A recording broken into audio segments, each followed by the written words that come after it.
Hi boys and girls, this book is called A Day at the Apple Orchard.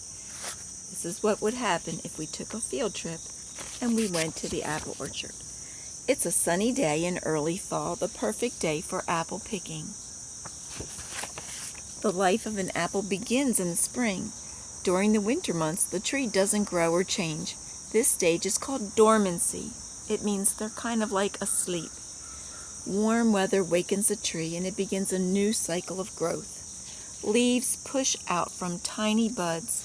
5 petal blossoms grow in beautiful shades of pink or white. Apple farmers set up beehives in the orchard. When a honeybee lands on the apple blossom, it sips the sweet nectar. Tiny grains of pollen stick to its legs. As the bee flies from flower to flower, the pollen it carries fertilizes the blossoms. This is called pollination. As spring turns into summer, the flower petals fall from the trees.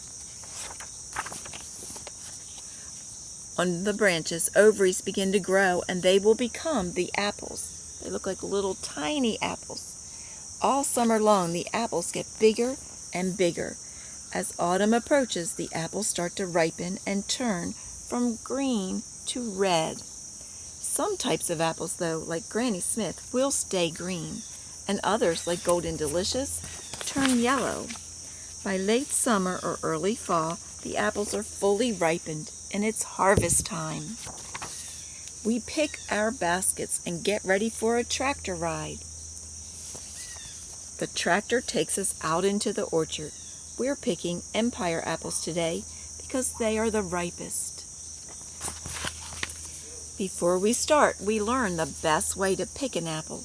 Instead of pulling it off the tree, we turn the eye or the bottom to the sky and twist it to make sure we don't damage the bud for next year. We just twist it gently off. It's time to start picking.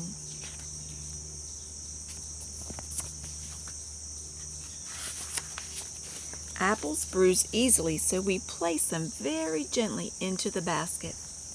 While we are picking, we see wire guards at the bottom of the trees.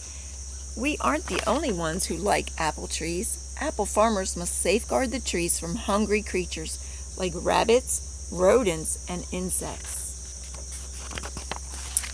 Our baskets are full, and it's time for us to head back to the farm. Now we sample the apples, crisp and delicious.